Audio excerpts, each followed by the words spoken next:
Good morning students, welcome to 11th standard physics class. In the previous class, we studied about laws of motion. Today's topic is on friction. Frictional force always acts on the object parallel to the surface on which the object is placed.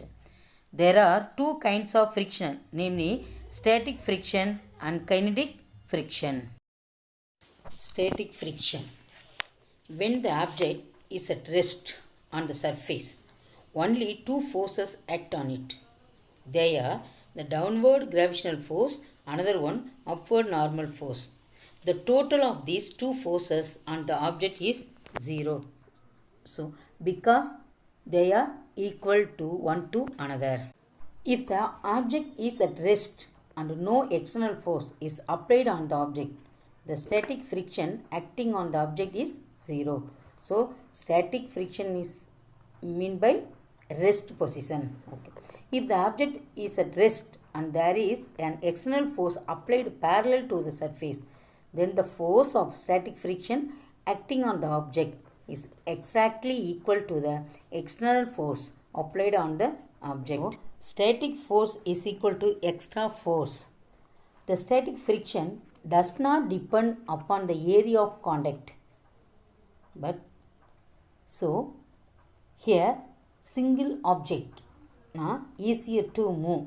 N is equal to m1g, easy to move. But double object or one more object harder to move. N is equal to m1g plus m2g. So here need extra force. Static and kinetic frictions depend on the normal force acting on the object. Kinetic friction. Force of friction acting between the two surfaces. When one surface is in steady motion over the other surface is called kinetic friction. If the external force acting on the object is greater than maximum static friction, the object begin to slide. Okay. When an object slides, the surface exerts a frictional force called kinetic friction. Fk. This is also called sliding friction or dynamic friction. The force is equal in magnitude and opposite to the direction of kinetic friction. Difference between static friction and kinetic friction. Static friction opposes the starting of motion. அதாவது பொருள் move ஆகுவதை தடுக்கக்கூடியது. Kinetic friction, it opposes the relative motion of the object with respect to the surface. இயக்கத்தை பொறுத்து தடுக்கும். Static friction independent of surface area of contact. Kinetic friction independent of surface area of contact. அதாவது touch பண்ணக்கூடிய ஏரியாவை சார்ந்தது கிடையாது இது. Kinetic friction பார்த்திங்கன்னா அதுவும் அந்த தொடு பரப்போட மெஷர்மெண்ட்டை பொறுத்து இல்லை அப்படின்றது. Third one μs static force depends on the nature of material in mutual contact. Kinetic friction μk depends on the nature of materials and temperature of the surface. அதாவது இதோடு எண் மதிப்பு வேல்யூவை சார்ந்தது. இது பார்த்தீங்கன்னா வேல்யூவை சார்ந்தது கிடையாது அப்படின்னு சொல்கிறது. Depends on the magnitude of applied force, static force. Kinetic friction independent of magnitude of applied force. Static friction, it can take values from 0 to μs n. It can never be 0 and always equals to mu kn. Next, angle of friction. The angle of friction is defined as the angle between the normal force n and the resultant force r of normal force and maximum friction force. Okay. Resultant force means total force. In the figure, R is equal to total force is equal to R is equal to n plus f of s maximum. Here angle formed. So tan theta is equal to a frictional force. Angle of friction maximum angle by normal force. But from the frictional relation, the object begins to slide. Slide means cross. F maximum is equal to kinetic friction in N. Okay. Here mu s is equal to tan theta. Mu s means static friction. The coefficient of static friction is equal to tangent of the angle of friction.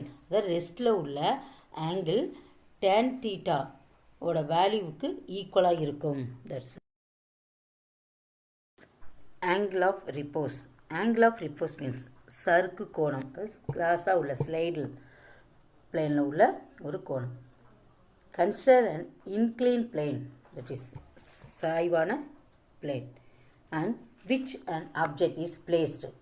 Let the angle with this plane makes with the horizontal theta.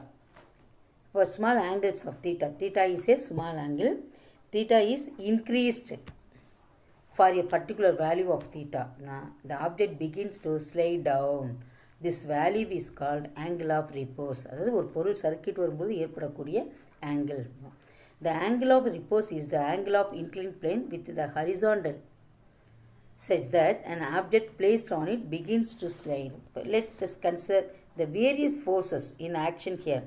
The gravitational force mg is resolved into components parallel. So, the angle form mg sin theta and perpendicular angle mg cos theta. So, two angles are formed here. The component of force parallel to the inclined plane tries to move the object down. The component of force perpendicular to the inclined plane mg cos theta is balanced by the normal force n. So, n is equal to mg cos theta. Okay. The object just begins to move. F static friction is equal to F static friction maximum. So, static friction with normal force is equal to mu s mg cos theta. Friction also satisfies the relation. F maximum is equal to friction maximum is equal to mg sin theta. So, same thing. Dividing the equation abina sin mu s is equal to sin theta by cos theta. So, sin theta by cos theta is equal to tan theta. So, tan theta is equal to static friction. So, the angle is the theta is the angle of friction. So, thus the angle of repose is the same as the angle of friction. Next, application of angle of repose. Antlions make sand traps in such a way that when an insect enters the edge of the trap, it starts to slide towards the bottom where the antlion hides itself. The angle of inclination of sand trap is made to be equal to angle of repose. அதாவது எறும்புகளை சாப்பிடக்கூடிய அந்த எறும்பு திண்ணி அப்படிங்கிற ஒரு பூச்சி என்ன பண்ணும் அப்படின்னா மணற்பரப்பில் சின்ன சின்ன குழிகளை வந்து ஏற்படுத்தியிருக்கும். அந்த குழிக்குள்ளே செல்லும் எறும்பு என்ன பண்ணுன்னா அதுக்குள்ளே அப்படியே சறுக்கி விழும்.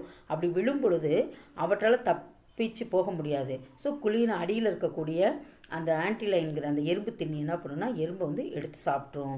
இதுக்காக ஒரு சாய்வான ஒரு கோணத்தை வந்து இது சறுக்கு கோணத்துக்கு சமமாக இருக்கும்படி இந்த குழிகளை வந்து உருவாக்கியிருக்கும். First one. Second one, children are fond of playing on sliding board. Sliding will be easier when the angle of inclination of the board is greater than the angle of repose. At the same time, if inclination angle is much larger than the angle of repose, the slider will reach the bottom at greater speed and get hurt. அதாவது குழந்தைங்க விளையாடக்கூடிய அந்த sliding board சறுக்கு மரம்னு சொல்லுவோம்.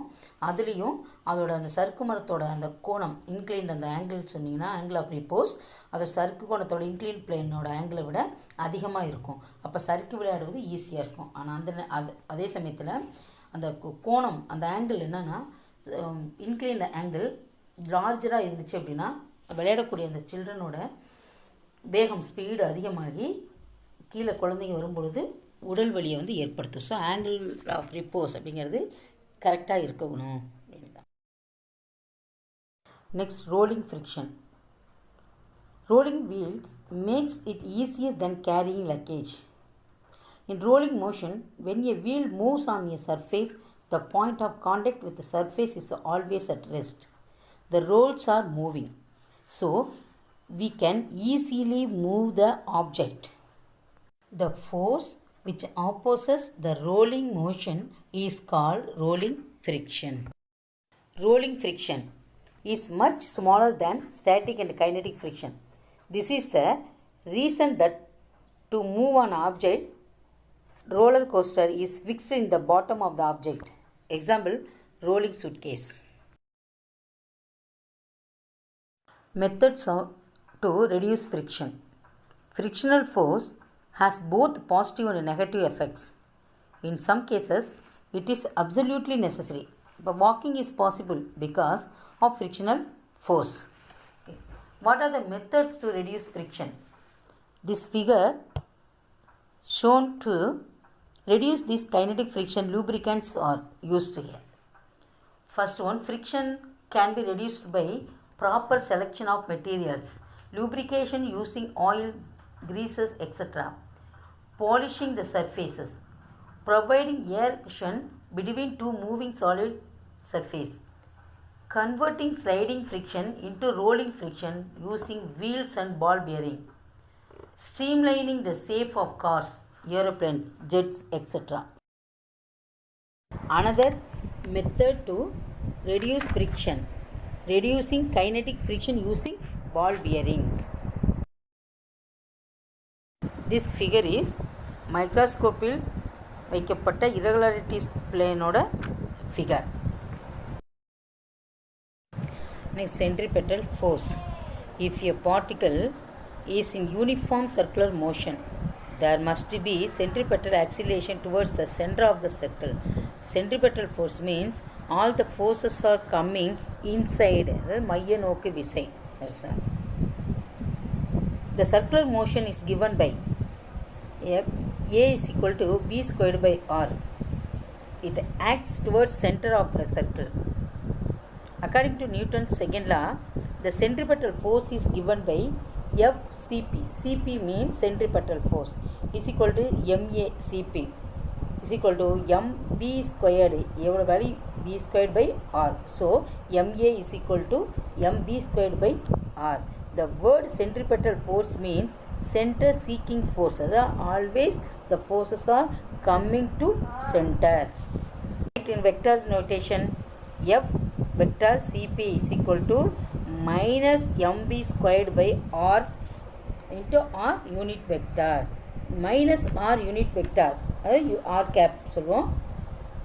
Direction points towards the center of the circle, which is the direction of centripetal force. Here two pictures are given. The first one picture is tensional force on the string. Mention tensional force on the string. Second picture is mention tension in the iron ropes. Both are example for centripetal force. Two cars moving on different ways. One straight line, another one curved line. When a car is moving on a circular path, the centripetal force is given by the frictional force between the road and the tires. இப்போ friction force ரோடுக்கும் டயருக்கும் இடையில் ஏற்படக்கூடிய உராய் விசை. Next, when the car moves on a curved path, the centripetal force which is provided by frictional force between the surface means road, and the tire of the car. So both are coming different ways. And second law for this case, frictional force is equal to mv squared by r. So mv squared means m mass of the car, v speed of the car, r is the radius of the curvature of track. So the car is moving on circle path, so r is radius of curvature of track. Vehicle on a leveled circular road.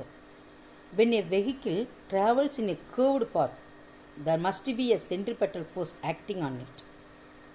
The centripetal force is provided by the frictional force between tire and surface of the road. But consider vehicle of mass m, moving speed v, in circular track of radius. It is circular path, so radius r. There are three forces acting on the vehicle. First one, gravitational force.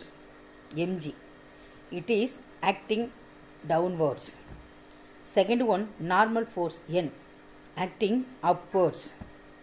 Third one, frictional force, acting horizontally inwards along the road. So here three forces are acting. So center of the circular track, mb squared by r is equal to fs. So there are two conditions possible. First, save time. When a vehicle travels in a curved path, there must be a centripetal force acting on it. This centripetal force is provided by the frictional force between tire and surface of the road. Here, vehicle of mass m, moving speed v in the circular track of radius r. Vehicle, when it moves, three ways, three forces are acting here. First one, gravitational force mg, acting downwards. Second one, normal force, acting upwards. Normal force N, acting upwards. Frictional force, acting horizontally inwards along the road, which acts forwards. The center of the circular track, mb squared by r is equal to fs. The maximum value, 0 to a maximum value. So the static friction can increase from a 0 to a maximum value. There are two conditions possible for safe turn. This figure is outer edge of the road is slightly raised to avoid skidding. To avoid this problem, in a leveled circular road, skidding mainly depends on the coefficient of static friction μs. To avoid this problem, usually the outer edge of the road is slightly raised compared to inner edge. This is called banking of roads or tracks. The angle is, there is angle formed. The angle is called banking of angles. Okay. Then the normal force makes the same angle theta with the vertical. When the car takes a turn, there are two forces acting on the car. The first force is gravitational force. It is acting downwards. This is mg. Second one, normal force N. This is acting as perpendicular to surface. We can resolve the normal force into two components, n cos theta and n sin theta. So by using Newton's second law, n cos theta is equal to mg. So n sin theta is equal to mv squared by r. Next, centrifugal force. It is away from the center. மையத்தை விட்டு வெளியே வரக்கூடிய ஃபோர்ஸ்னு சொல்லுவோம். The like false force, but effect is true சொல்லலாம். It is a pseudo force called centripetal force. Okay, to understand the concept of centrifugal force, we can take a specific case and discuss. Consider the case of a whirling motion of a stone tied a string. Already we learned about this. Assume that the stone has angular velocity omega in the initial frame at rest. If the motion of the stone is observed from a frame which is also rotating along with the stone with the same angular velocity, then inward centripetal force m omega squared r சொல்லுவோம். So outward சொல்லும்போது stone outward going, so with the value plus m omega squared r. Okay, so the outward force plus m omega squared r plus m omega squared r is equal to 0. So the word centrifugal means flee from center. Effects of centrifugal force. Centrifugal force la centrifugal force is minus pseudo force. Omega squared r is centripetal force, the only force acting. If there is sufficient friction between the person and the seat. Observer in non-inertial frame. Observer வந்து inertial frame இருக்கும் பொழுது only force and outward force. Observer in non-inertial frame இருக்கும் பொழுது centripetal force அது centre நோக்கி வரக்கூடிய car வளையும் போது நம்ம அந்த சீட்டை விட்டு வெளியில வர மாதிரி ஒரு centripetal force, the centrifugal force. மையத்தை நோக்கி வரக்கூடிய ஃபோர்ஸும் மையத்தை விட்டு வரக்கூடிய force. Diagram of a particle including the centrifugal அப்படிங்கிறது. இப்போ inertial frame with respect observer outside the car அப்படிங்கிறது வெளியிலேருந்து பார்க்க போகிறவங்களுக்கு ஃப்ரீ பாடி டயக்ராமில் Newton force is equal to normal force is equal to downward force. So non inertial frame நான் உள்ளே இருந்து பார்க்குறவங்களுக்கு ஃப்ரீ பாடி டயக்ராம் பார்க்கும்போது normal force perpendicular to downward force அப்படின்னு சொல்கிறது. This is effect of centrifugal force. Okay students, today topic is over. Today's homework. Students, I have given you homework. Watch this video 2-3 times and read the questions and answers frequently. After reading the question and answers, write everything in your classwork notebook and then send the script to my WhatsApp number. Thank you students. God bless you all.